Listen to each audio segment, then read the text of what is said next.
Y ahora sí, muy buenas tardes chicos, ¿qué tal? ¿Cómo están? Estaba asustada, decía qué raro, la diapositiva salía pequeña. Muy buenas tardes a todos. Vamos a iniciar nuestra clase el día de hoy. Vamos a desarrollar la separata número 16, que abarca desde el tercer militarismo hasta el primer gobierno de Fernando Belaúnde Terry. A ver, vayamos. Ok, chicos, tenemos al tercer militarismo, gobierno de militares, ¿verdad? Basadre nos dividió, ¿no?, la historia en tres periodos, ¿no? Tres grandes periodos: primer militarismo, segundo, tercero. El primer militarismo ya lo hemos tocado nosotros y se inicia pues después del proceso de independencia. Segundo militarismo después de la guerra con Chile y el tercer militarismo después del oncenio de Leguía. Y por lo tanto era necesario que los militares nuevamente llegaran al poder para poner orden en todos los aspectos: político, económico, social, ¿ok? Recordemos, la semana pasada hemos tocado nosotros el gobierno de Augusto Bernardino Leguía, que gobernó 11 años el Perú. ¿Y qué acelera la caída de Leguía? El crack del 29, la crisis financiera mundial que afectó a todo el mundo excepto a la URSS, ¿verdad? El 29 se produce la crisis, el 30 Leguía sale mediante un golpe de estado por parte de los militares. Bueno, fue liderado por Sánchez Cerro, ¿verdad? Ahora, ¿cómo dejaba Leguía el Perú, no? Profesora, en una crisis económica, claro, todos estábamos mal económicamente. Recuerda que el Perú dependía económicamente de Estados Unidos. Todos los préstamos, todas las obras se habían realizado con el apoyo económico de Estados Unidos. Todas las empresas fugaron del Perú. Estaba muy mal económicamente, la gente en las calles protestando, la gente se había elevado los precios, ¿no? Era una crisis generalizada. En lo político, ¿verdad? El gobierno de Leguía era un gobierno pues autoritario, se convirtió en un dictador. No había libertad de expresión, perseguía a sus opositores políticos. A Haya de la Torre lo mandó al exterior, a Mariátegui lo mandó a estudiar prácticamente al extranjero. Mariátegui, tienes una beca de 3 años, se fue al extranjero.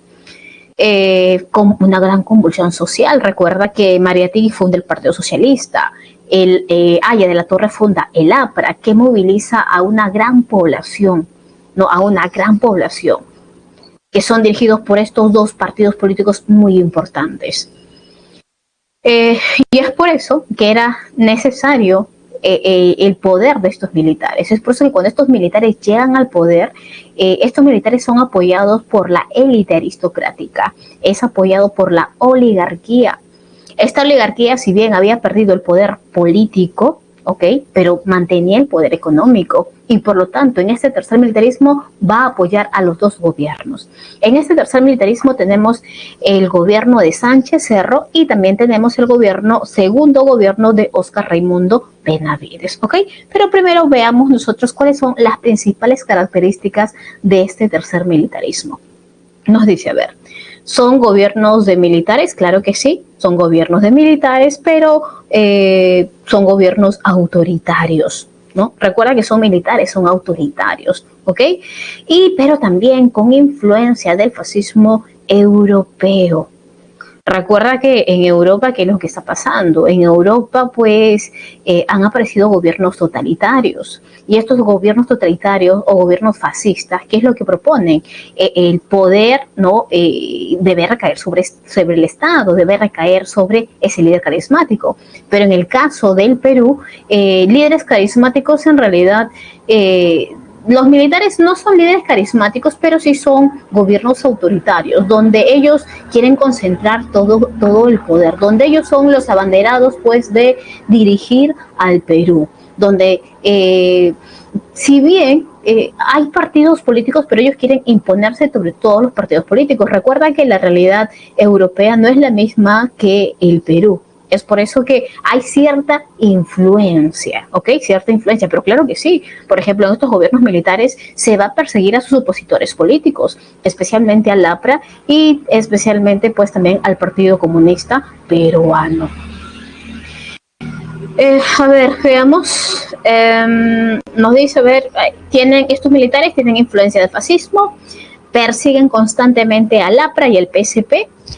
Profesora, ¿no era Partido Socialista? Claro que sí, Mariátegui funda el Partido Socialista, pero a la muerte de Mariátegui, quien va a tomar el poder es Eudosio Rabines y por lo tanto él cambia el nombre del partido. Ya no es Partido Socialista, sino que a partir de ahora pasa a llamarse Partido Comunista del Perú. Y por lo tanto este partido político tiene un vínculo muy estrecho con la URSS, ¿ok? Es decir, sigue los lineamientos de la URSS.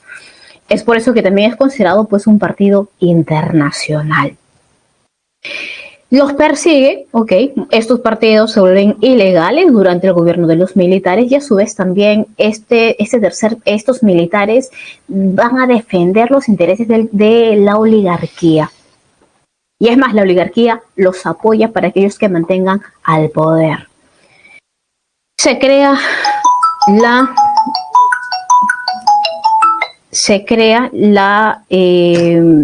Constitución de 1933 y el Código Civil de 1936. Ok, mira, ahí está la Constitución del 33. Es muy importante este dato que nos han colocado, ya que ha sido pregunta de examen de admisión. A través de la Constitución del 33 se permitió el voto de la mujer en elecciones municipales, ¿ok? Pero no dice, no, aunque fue una farsa. ¿Por qué, profesora? Se les permitió votar a las mujeres, eso quiere decir que hubo elecciones municipales.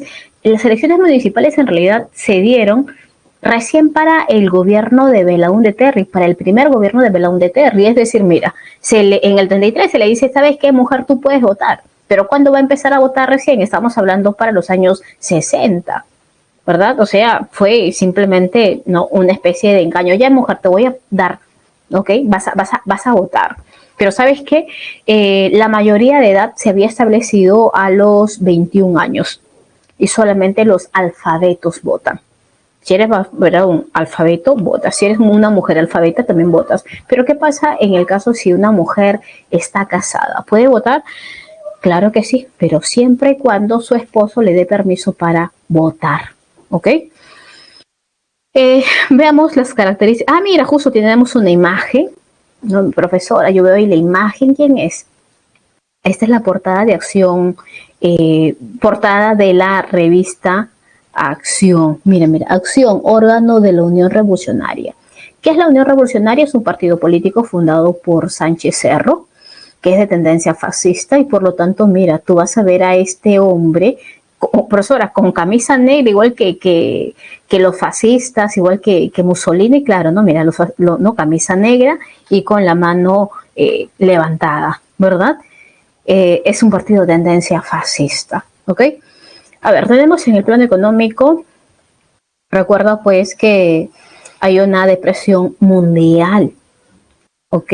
Depresión mundial, crisis del sistema capitalista y por lo tanto hay una lenta recuperación. Recuerda que en Estados Unidos, cuando estalla el crash del 29, el presidente en ese entonces que estaba gobernando, que es Hoover, trató de realizar algunas medidas, pero no prosperaron. Pero ya para el año 33 entra pues Roosevelt al poder y a través del New Deal establece algunas reformas. Y por lo tanto se va a establecer que a partir de ahora el Estado sí tiene que intervenir en la economía, ¿ok? Y por lo tanto ahora la recomendación que da Estados Unidos a todos los países del mundo es el Estado debe intervenir hasta que se puedan recuperar económicamente y nuevamente seguir ese modelo liberal, ¿ok? Y aquí en el Perú, ¿cuánto tiempo el Estado ¿cuánto tiempo el Estado va a intervenir en la economía? Bueno, te comento que es todo el tercer militarismo y toda la primavera democrática. Recién en el gobierno de Odría, en el 80 de Odría, llega una nueva misión que se llama CLAIM. y que por lo tanto ahí Estados Unidos se establece, recomienda seguir un modelo liberal, ¿ok? Pero eso es para los años 50 hacia adelante. Hay un incremento de la intervención estatal, el Estado interviene, y es por eso que va a establecer la ley de bancos. Por ejemplo, se crea la banca de fomento, hay un banco agrícola, hay un banco industrial. Recuerda que hay muchos empresarios que han perdido económicamente por el crack del 29 y por lo tanto es necesario que el Estado intervenga y apoye económicamente a estos empresarios. En el plano internacional se produce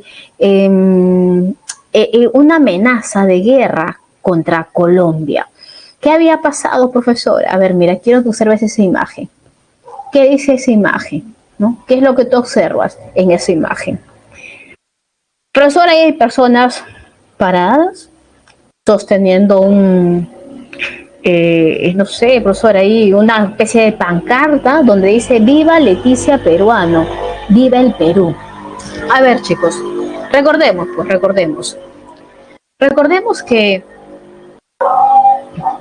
que en el gobierno de Leguía se firmó ese tratado Salomón Lozano, mediante la cual el Perú cedía el trapecio amazónico de Leticia. Pero este tratado fue firmado a escondidas de la población. ¿Cuándo se enteran? Cuando Leguía cae.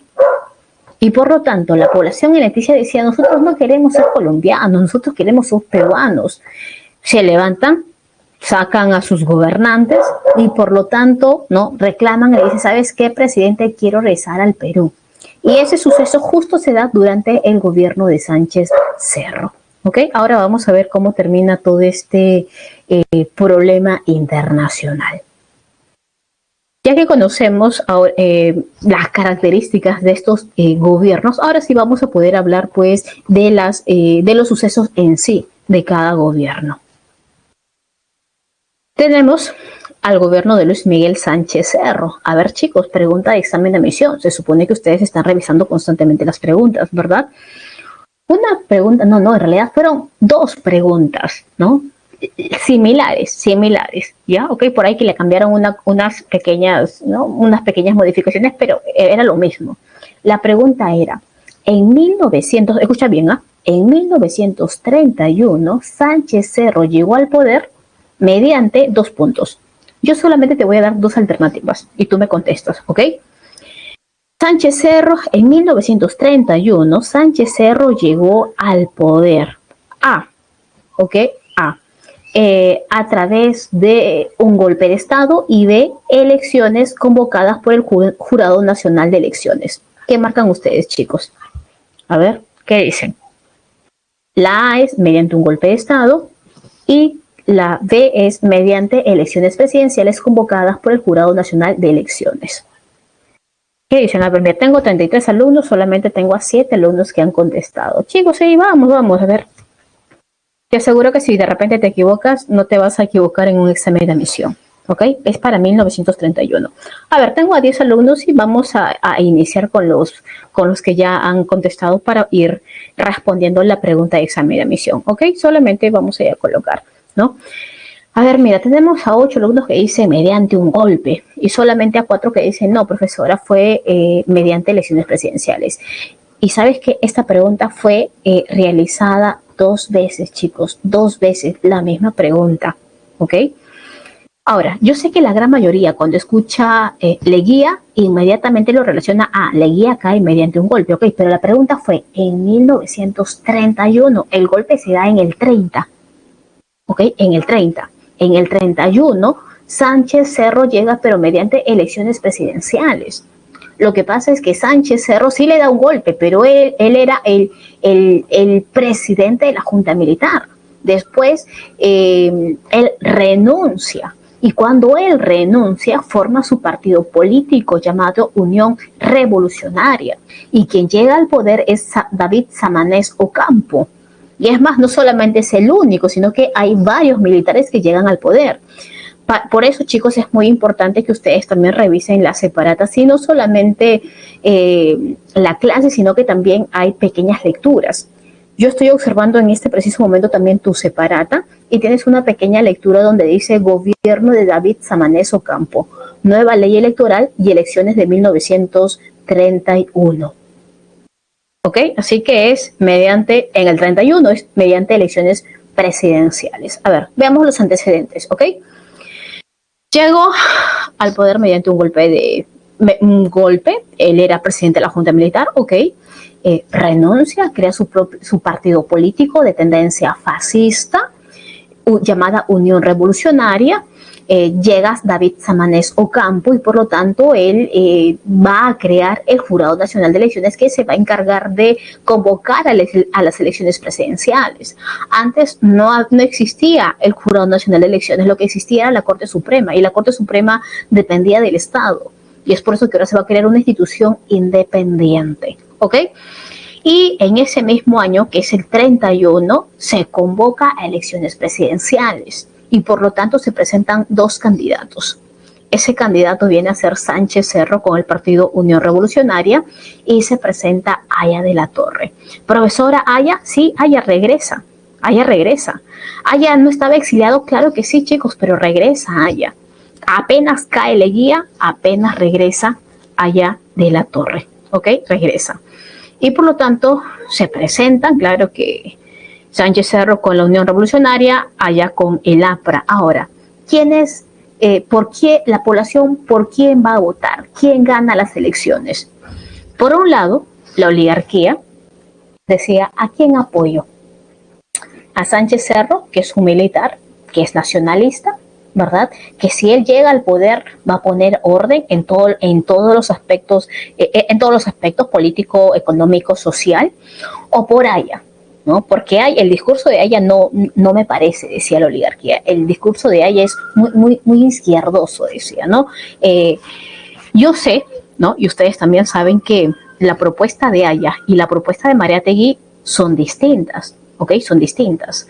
Y es más, por ello hasta cortaron a una amistad que ambos tenían, ¿no? Cada quien defiende su posición política. Pero la oligarquía, ¿ok? Los junta a los dos en un solo, los junta a los dos, ¿ok? Es decir, ambos partidos son de izquierda, ambos partidos son rojos, ambos partidos son comunistas, socialistas, y es más, lo tilda, pues, ¿no? de comunistas, ¿ok? Y es por eso que la oligarquía decía, no, el discurso de Aya es abajo el capital norteamericano, abajo la oligarquía parasitaria. Y es por eso que la oligarquía dijo, Aya no puede llegar al poder. Es más, nosotros no podemos permitir que llegue al poder. Y recuerda que la oligarquía es dueño de los principales medios de comunicación de prensa escrita. Por ejemplo, es del Comercio, de los Miro Quesada. Por ejemplo, el diario La Prensa también, que critica constantemente al APRA. Y es por eso que lo critican a través de sus artículos, ¿no? Hay un ataque frontal. Ahora, el papel de la iglesia. Profesora, ¿cuál es el papel de la iglesia? Nada, profesora, ninguna. Solamente es ir a la iglesia y orar y dedicarse a la palabra de Dios. No, chicos. La iglesia cumple un papel muy importante. La iglesia controla ideológicamente a la población y por lo tanto los días que tú ibas a la iglesia el domingo a escuchar la palabra de Dios, el padre te hablaba de política, el padre te decía por quién tú deberías votar y por lo tanto te decía tú no puedes votar por Aya porque Aya es rojo, porque Aya es comunista y por lo tanto Aya es ateo y Dios no quiere pues que el presidente sea un ateo, quiere un presidente que crea en Dios. Y aparte también hay un sector de la población que dice estamos a favor de Sánchez Cerro porque él, gracias a él, pudo derrotar pues a este presidente corrupto que era Leguía. Y por lo tanto, profesora, ¿y ella no tiene gente? Claro que sí, chicos, tiene gente. Pero de todas maneras, Sánchez Cerro lo va a derrotar. Y por lo tanto, en 1931, él sale triunfador en las elecciones, en las urnas, y por lo tanto se convierte en el presidente constitucional. Pero a partir del año 31 al 33. ¿Por qué solamente este 33? ¿Que eso dice la Constitución? No. Pero lo que pasa es que en el año 33 matan a nuestro presidente, matan a Sánchez Cerro. A ver, veamos las políticas, ¿ok? Las políticas de Estado. Llega Sánchez Cerro al poder y se establece la ley de emergencia. ¿Qué dice la ley de emergencia? Va a recortar tus derechos, ¿ok? Va a recortar tus derechos. El Perú se encuentra en una grave crisis económica, social, ¿verdad? Política, y por lo tanto en el Perú hay levantamientos, la población sale a las calles, protesta, no hay orden, no hay un respeto hacia la autoridad, hacia el Estado, pero ahora han llegado los militares y tienen que poner orden. Así que a partir de ahora, ¿ok? Una ley de emergencia. Nadie sale a las calles a protestar, prohibido. Y si tú sales a protestar, a la cárcel. Nada de protestas, nada de huelgas, nada de reuniones políticas, está prohibido. Te encontramos a la cárcel. Y es más, no solamente a la cárcel, sino muchas veces también te botan del país, ¿no? Así que hay una represión muy fuerte, especialmente con sus opositores políticos.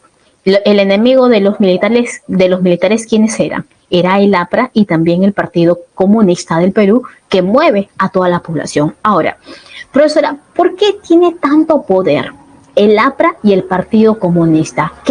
¿Por qué? ¿Por qué la población lo apoya tanto? A ver, chicos, una pregunta. Ustedes, el APRA para esos años tiene un gran apoyo, pero ¿de qué zona? ¿No? ¿De qué parte del país? ¿Del norte, del centro o del sur? ¿No? ¿Qué sector apoya especialmente al APRA? Es más, tú sabes que del centro, a ver, por ahí me dice Jonathan del centro, José también me dice del centro, ¿sí? Del centro, ¿de qué parte del Perú recibe más apoyo el APRA? Para esa época, no para el día de hoy, para esa época, para los años 30. Es de parte del norte, chicos, el norte. Recuerda que allá de la Torre también es del norte, también es de Trujillo. Tiene ahí una gran base. ¿Sabes lo que es? Tú sabes que en el norte también existen las grandes haciendas azucareras, ¿verdad? Y estas haciendas producen para el comercio exterior, para exportar. Y por lo tanto tiene a muchos trabajadores que dependen de esas empresas. Pero muchos de estos empresarios no le pagan, pues, no lo que realmente debe ganar, no respetan sus derechos y por lo tanto estos apristas, como tienen su sede prácticamente en el norte, lo que hacen, los apristas tienen a una población de clase media, ¿no? También tienen a obreros y que lo apoyan y por lo tanto muchos de estos abogados que pertenecían al APRA, ellos prácticamente eran los abogados de esos peones de esas haciendas. Y por lo tanto decía, hacienda tal, a ver, todos los peones, ¿cuánto les pagan? ¿Qué derechos tienen? No, mira, ¿sabes qué? Según la ley, yo soy quien va a defender a todos ustedes. Y por lo tanto ellos se sentían, pues, no, ellos sentían un apoyo por parte del APRA. Y es por eso que no, el APRA tiene un gran apoyo en el norte. Eso, ojo, eso es en los años 30. Por eso ahora 2021 sigue teniendo, ¿no?, un apoyo en el norte, pero ahora quien le está ganando es Acuña prácticamente, con el apoyo que hace Acuña económicamente a los sectores más populares, ¿no? Acuña se lo está llevando, ¿no? ¿No? Con el apoyo militar. Ahora, ¿por qué los obreros apoyan al Partido Comunista?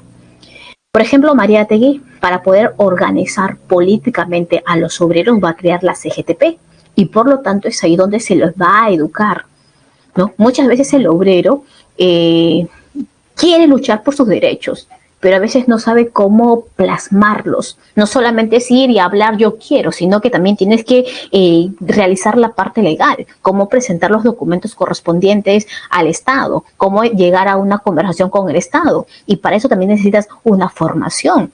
Es por eso que Mariátegui decía, no, estos obreros tienen que tener una formación y es por eso que se crea la CGTP. Y desde la CGTP se va a tratar de crear cuadros de obreros para que ellos puedan asumir pues alguna responsabilidad, y es por eso que también de ahí se van a fomentar la creación de sindicatos que respeten, que pidan, ¿no?, el respeto del derecho del trabajo del obrero. Es por eso que estos dos partidos políticos mueven a una gran población. Se establece la ley de emergencia y también se cierra San Marcos. Aquí lo he colocado receso de San Marcos, ¿verdad? Pero se cierra San Marcos. Los militares dijeron, San Marcos es muy peligroso. San Marcos, si bien tiene a intelectuales, ¿verdad? Intelectuales de izquierda, intelectuales de la clase media, que tienen cierta alianza con los obreros y por lo tanto, es más, ¿no?, son aliados, los intelectuales están apoyando a los obreros, hay conversaciones, hay seminarios, ¿no? Y por lo tanto, ambos se juntan y salen a protestar. Y es por eso que los militares dijeron, no, es un peligro San Marcos y por lo tanto San Marcos se cierra, ¿ok? Se cierra. Ahora, muchos de estos apristas desean esas elecciones del 31, ¿ok? Esas elecciones del 31 fueron fraudulentas. En realidad quien debió ganar era Haya, ¿no? Así que por ahí de repente han manipulado el resultado de las elecciones. Es por eso que los apristas salen a las calles, protestas, hay huelgas en diferentes, hay protestas en diferentes partes. Y en una de ellas pues capturan a Haya de la Torre, así que Haya de la Torre a la cárcel. ¿Ok? Haya de la Torre está en la cárcel. Ahora, se produce también el levantamiento aprista en Trujillo. Estos apristas lo que hacen es tomar por asalto el cuartel O'Donovan y a tomar el cuartel se van a enfrentar con los militares y van a matar a los militares. Cuando el gobierno se entera de ello, ¿ok? Entonces, ¿qué es lo que ordena? Que de aquí, de Lima, salga un destacamento hasta Trujillo. La orden es capturar a todos los que participaron en ese levantamiento, buscar a todos los apristas, ingresar casa por casa, pero sacar a todos ellos. Y por lo tanto, la respuesta de este gobierno fue feroz. Y por lo tanto, los buscaron por aire y por tierra a todos estos apristas, capturaron pues a miles de capturaron a todos estos apristas, los llevaron hasta la ciudadela de Chanchán y a todos los fusilaron. Desde ese momento hay un enfrentamiento entre APRA y militares, ¿no? Desde ahí un enfrentamiento. Ahora,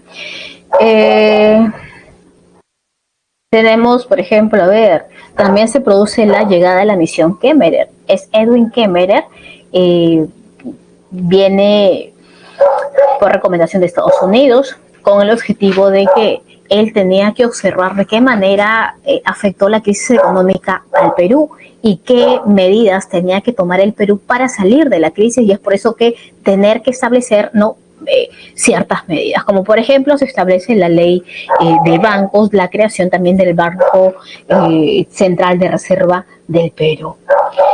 Sánchez Cerro también pues trató de tener un apoyo popular, y es por eso que eliminó la conscripción vial que fue establecido durante el gobierno de Leguía. Va a establecer también medidas sociales como el establecimiento de un horario de verano especialmente para los obreros y los empleados. Se produce el incidente Leticia. Ellos reclaman, le dicen, ¿sabes qué, Sánchez Cerro? Nosotros somos peruanos, queremos regresar al Perú. Y Sánchez Cerro dijo, bueno, en realidad tienen razón, porque ese tratado Salomón Lozano fue firmado en pleno desconocimiento de la población. Y por lo tanto, yo sí voy a recuperar ese territorio que hemos perdido. Es por eso que dice que él estaba pasando ya una revista general a todos los soldados que iban a pelear por recuperar ese territorio. Dice que ya se estaba retirando donde se encontraba en ese momento, en el hipódromo de Santa Beatriz. lo que el día de hoy viene a ser el campo de Marte.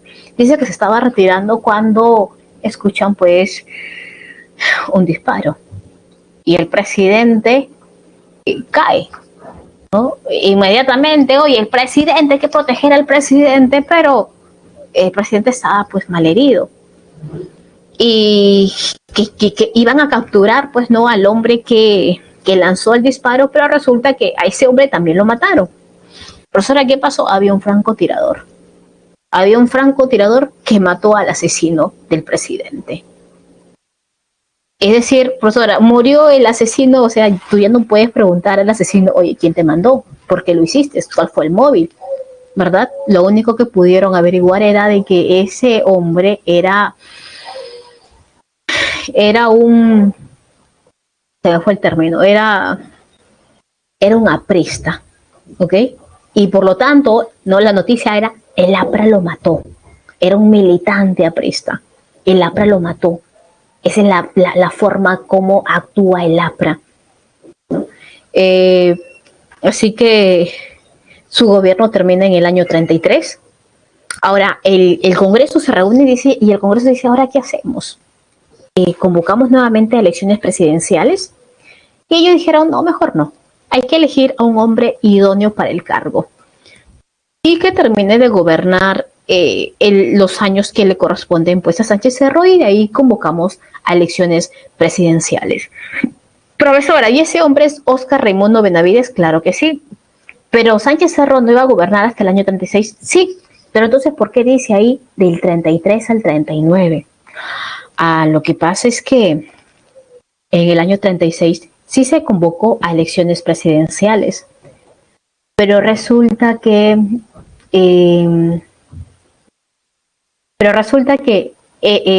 Luis Eguiguren ganó las elecciones, pero con apoyo del voto aprista. Pero ya para esa época del 36, el APRA era considerado un partido fuera de ley, un partido ilegal. Y por lo tanto le dijeron, lo sentimos, Luis Eguiguren, tú has ganado, claro que sí, pero te ayudó el APRA. El APRA es un partido ilegal y por lo tanto tú no puedes participar. O sea que tu victoria no sirve. Y por lo tanto lo van a correr hasta el año 39. Algo que me olvidé también comentarte es que cuando el APRA se vuelve un partido ilegal, después de la muerte de Sánchez, bueno, ya has visto que los apristas, ¿no? Fueron quien mató pues al presidente. Siempre el APRA ha estado tratando de bajarse al gobierno, y es más, ha intentado dar un golpe de estado al gobierno de Sánchez Cerro. Y es por eso que se ha vuelto un partido ilegal. Y es más, en la Constitución, eso ustedes lo pueden revisar en la lectura que tienen, en la Constitución de 1933 se prohíbe la participación de partidos internacionales. Y los partidos son el APRA y el PSP. Profesora, el APRA puede ser, ¿no? Porque el APRA fue creado en México en 1924, pero ¿por qué el PSP? Antes era el Partido Comunista, pero fue fundado por Mariátegui aquí en el Perú. Sí, ok, pero tiene influencia de la URSS, y es por eso que es considerado un partido internacional, ¿ok? Ahora sí, podemos ver el segundo gobierno de Óscar Raimundo Benavides. Su gobierno se le denomina de paz y concordia. Paz, concordia. Todos los que fueron perseguidos por el gobierno de Sánchez Cerro, mi gobierno les perdona. ¿Ok? Así que todos los que fueron perseguidos y encarcelados, los sacamos de las cárceles. Todos los que fueron expulsados del país pueden regresar nuevamente. Pero ojo, eso es solamente cuando él toma el poder, porque una vez que él ya consolida su poder, él también es un gobierno, su gobierno también es autoritario, es de tendencia fascista, y empieza también a perseguir a sus opositores políticos. ¿Qué pasó con el problema de Colombia? ¿Qué hace este presidente? Él dijo, yo no quiero tener problemas con Colombia. Y si ya se ha firmado un tratado Salomón Lozano con Leguía, entonces yo sí ratifico ese tratado. Así que Colombia, ¿sabes qué? Quédate con ese territorio. A ver, chicos, veamos las obras principales. Se construye la carretera panamericana, también la carretera central, se crea el Hospital El Obrero, lo que el día de hoy viene a ser el Guillermo Almenara, que se encuentra en la avenida Grau. Ahora, chicos, una preguntita. ¿Cuál es la diferencia entre el Hospital El Obrero y el Hospital El Empleado? ¿No es lo mismo? No, no es lo mismo. El Hospital El Obrero se va a crear durante el gobierno de Benavides, mientras que el Hospital El Empleado durante el gobierno de Odría. ¿Ok?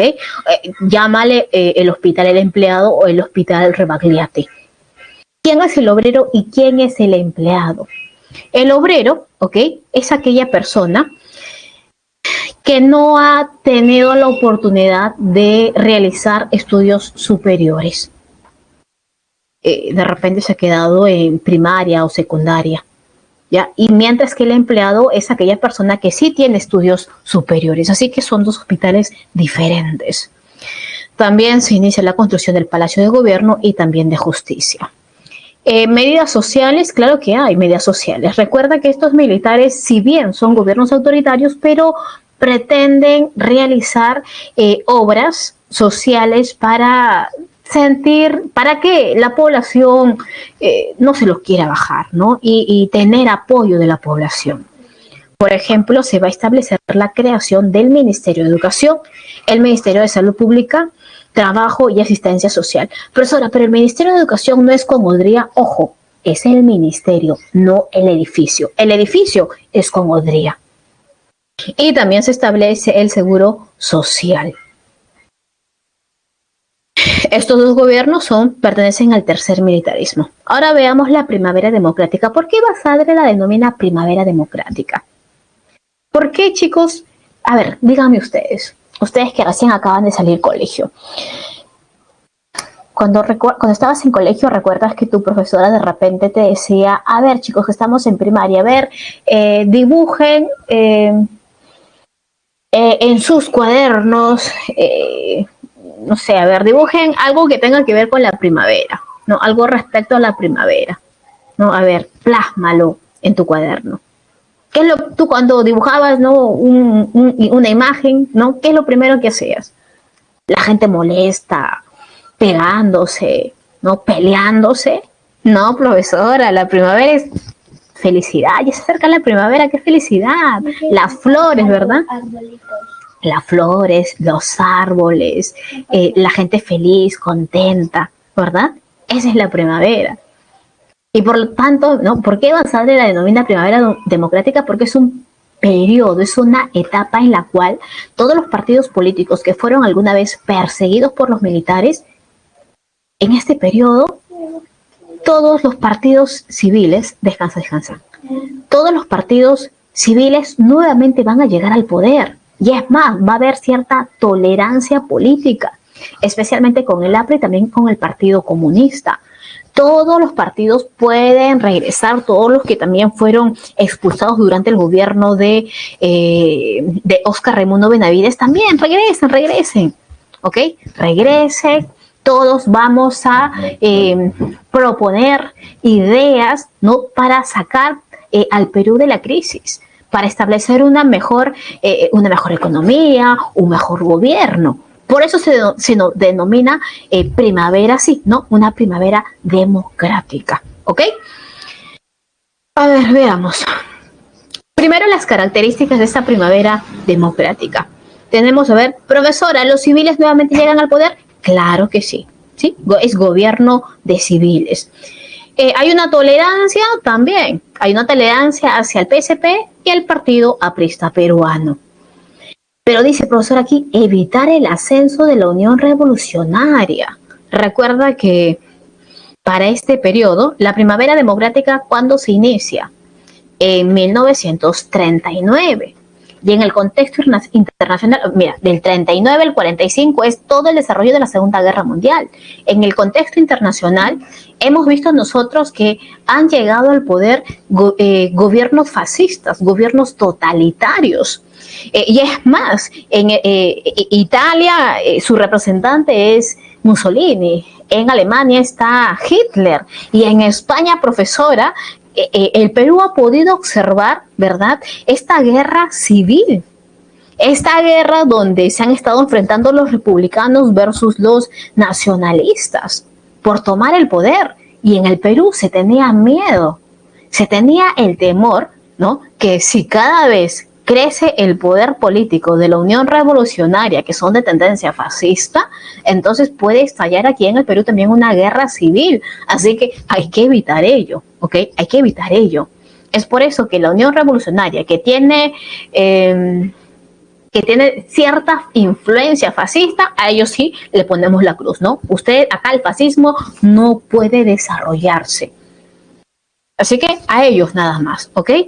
Y también surge el Fredena. ¿Qué es el Fredena? Es un frente político. Frente significa Frente Democrático Nacional. Ese es el Fredena. ¿Qué es el Fredena, profesora? Por ejemplo, gracias al Fredena, ellos van a lanzar un candidato único y ese viene a ser Bustamante Rivero. Pero ya Bustamante gobierna del año 45 al año 48. ¿Ok?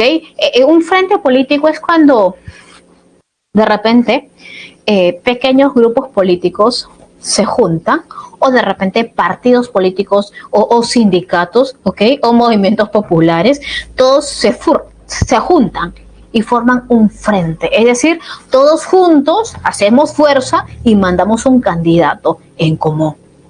Y en ese sentido era pues Bustamante Rivero el candidato del Fredena. Tenemos acá una imagen, mira, persecución política al partido aprista. ¿Hay una persecución? Sí, hay una cierta persecución, pero ya lo vamos a desarrollar más adelante cuando entremos a los gobiernos, chicos, ¿ok? A ver, veamos aquí. Lo que pasa es que el partido aprista también le dan la mano al partido aprista y el partido aprista hace lo que quiere. Y ahora lo vamos a desarrollar, ¿ok? A ver, veamos, mira. Por aquí está Manuel Prado. Ya, él es Manuel Prado Ugarteche y aquí está el presidente Franklin Roosevelt, ¿no? Eso quiere decir, mira, si yo veo a estos dos jefes de Estado, eso quiere decir que hay muy buenas relaciones, ¿no? Hay muy buenas relaciones entre Perú y Estados Unidos.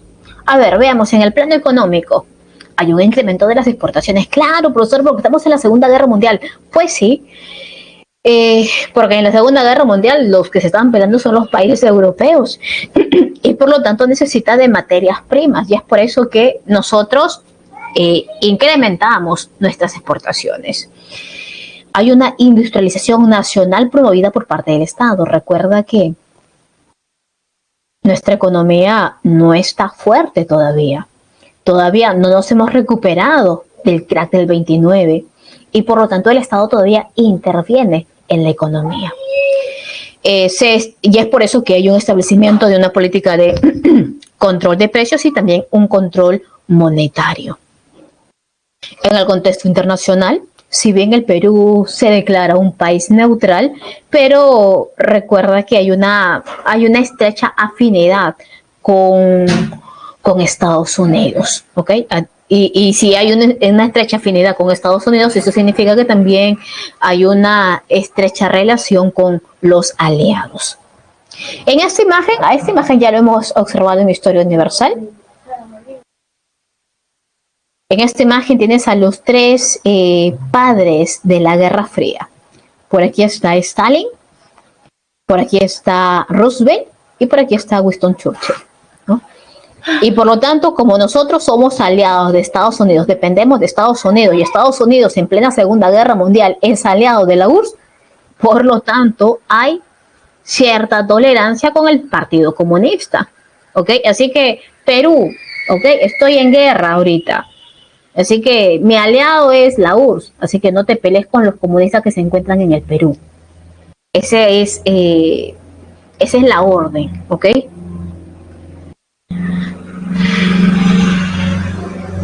Primer gobierno de Manuel Prado Ugarteche. A ver, ¿te suena el apellido Prado? Su padre de Manuel Prado ha llegado a gobernar el Perú en 2 ocasiones. ¿Recuerdan o no recuerdan? A ver, díganme.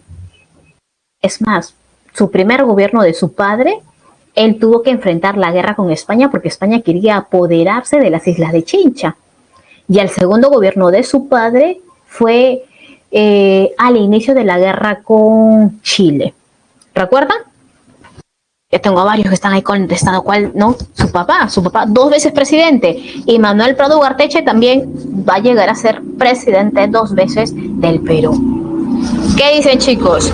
Aquí sí tienes que tener bastante cuidado, ¿ah? Muchos se equivocan a Prado con Pardo, ¿no? La familia Los Pardo, los Pardo y los Prado. Muy bien, Adrián es Mariano Ignacio Prado, ¿ok? Mariano Ignacio Prado. Y él va a gobernar del 39 al 45. Sí, del 45, es decir, todo el desarrollo de la Segunda Guerra Mundial. A ver, veamos. Durante el gobierno, ¿ok? Durante el gobierno de Prado Ugarteche, como te dije, hay una cierta tolerancia hacia el Partido Comunista y por lo tanto el Partido Comunista aquí en el Perú fomenta la sindicalización, ¿ok? Tiene que ser legal la formación de sindicatos y para que sea legal es el Estado es quien tiene que tiene pues que permitir, ¿no? La legalización. Y es por eso que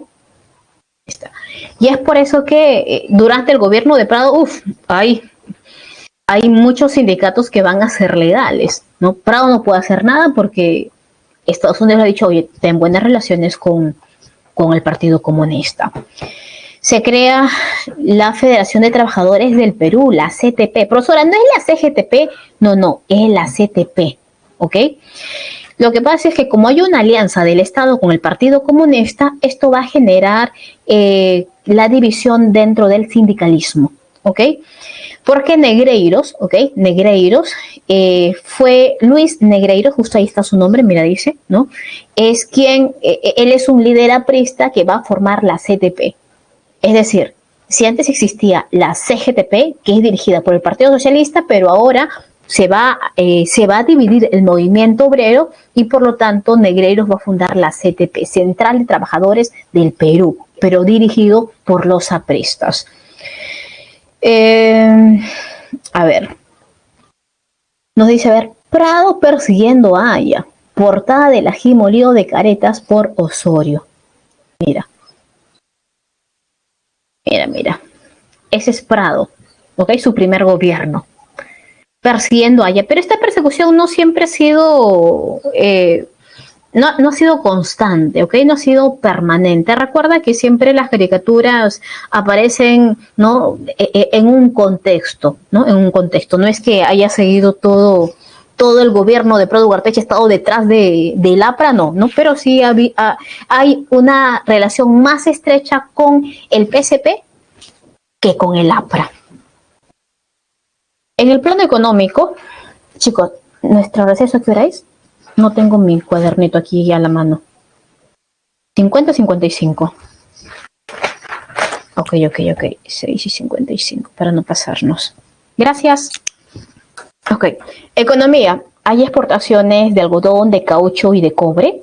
Pero ¿sabes qué se supone, profesora? Si aumentan nuestras exportaciones, eso significa que entonces estamos ganando, ¿verdad? Se supone, ya. Pero lo que pasa es que recuerda que el Perú siempre ha dependido del capital extranjero y es el capital extranjero que es quien se impone frente a nosotros, a diferencia de otros países latinoamericanos. Y por lo tanto, mientras todos los países de Sudamérica han aumentado sus exportaciones y están ganando, ¿verdad? Lo que hace Estados Unidos es prácticamente controlarnos el precio. Aumentan nuestras exportaciones, sí, pero nosotros no ganamos mucho. Y también se establece que si bien el capital extranjero cuando llega al Perú trae cierta inversión, ¿verdad? Y por lo tanto beneficia a esos pobladores, ¿no? Dependiendo de dónde llegue, ¿no? Ejemplo, mira. Imagínate que llega una compañía norteamericana y llega a la sierra distrito tal. Y en ese distrito tal van a contratar a los pobladores de esa zona para que sea la mano de obra, ¿ok? Es decir, van a tener plata, ¿ok? Ya, aparte de ello, siempre, ¿ok? Siempre ocurre que esta compañía extranjera se compromete en realizar diferentes obras supuestamente para el bienestar de la población, ¿ok? Y es por eso que dicen, no, el capital extranjero trae pues trae modernidad, trae trabajo, etc., ¿no? Pero el Estado dice, pero hay lugares, hay zonas donde el capital extranjero no llega y es por lo tanto deber del Estado invertir en esas zonas. Es por eso que se crean las corporaciones de desarrollo, como por ejemplo en el Santa, Aviación, Comercial y Amazonas. Como profesora, por ejemplo, en la Amazonía. La Amazonía, ¿no?, tiene a productores, pero estos productores no saben cómo sacar sus, bueno, valga la redundancia, sus productos. Porque, profesora, la carretera marginal de la selva, ok, pero es que ahí no existe, pues chicos. Todavía se va a construir en el gobierno de Belaúnde y se va a proseguir durante el segundo gobierno de Belaúnde. Entonces, la única manera era sacarlo por avión. Y es por eso que se va a crear, pues, esta aviación comercial. Obras. Se reconstruye la Biblioteca Nacional de Perú y a quien le dan la tarea es justo acá tenemos a nuestro historiador Jorge Basadre. Él se encarga de la reconstrucción y de todo ello. También se produce un censo de la población en 1940. ¿Qué establece el censo, chicos? ¿Qué nos dice ahí? A ver, el censo establece que el 35% de la población era urbana y el 65% de la población era rural. Y tú a través de este censo puedes establecer también las tasas arancelarias. En el plano internacional se produce la guerra con Ecuador en el 41. ¿Por qué, profesora? Porque Ecuador siempre nos busca la bronca. ¿Qué quiere Ecuador? Quiere estos territorios, mira, Tumbes, Maynas y Jaén, ¿no? Profesora, pero ese problema ya no se había resuelto a inicios de la vida republicana, firmándose el Uti Possidetis y la libre determinación de los pueblos. Claro que sí, pero Ecuador estaba buscando pretextos para invadirnos, para declararnos la guerra, porque en realidad Ecuador es lo que quería. Quería pues una salida por el Amazonas. Si te das cuenta, esta guerra no dura mucho tiempo. Inicia en el 41 y ¿cuándo finaliza? En el 42. ¿Qué es lo que hizo Ecuador? Fue invadirnos inmediatamente. Chicos, entramos a receso y tienen sus 15 minutos y regresamos, ¿ok?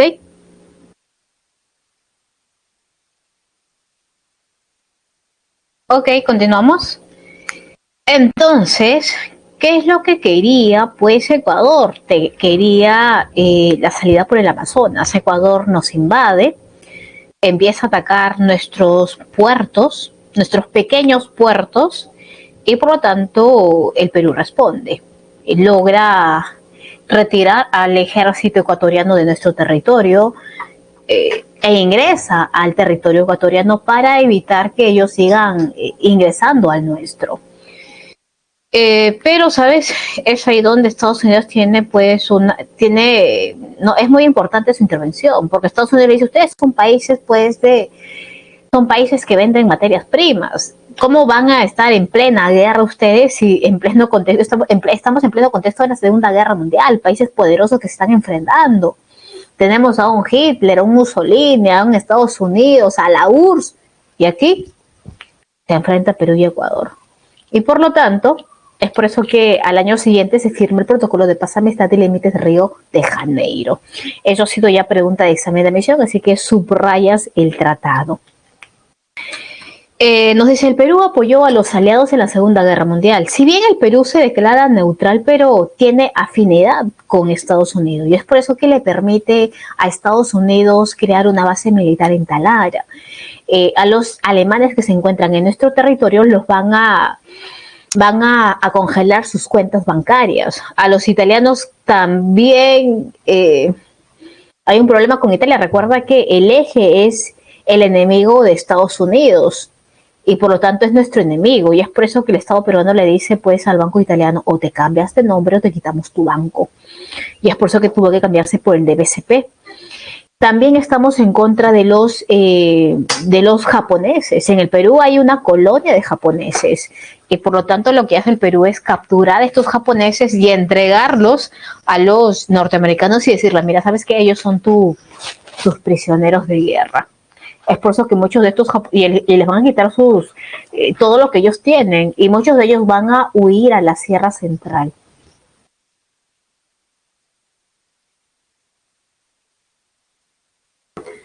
Tenemos a ver el gobierno ahora de Bustamante Rivero del 45 al 48.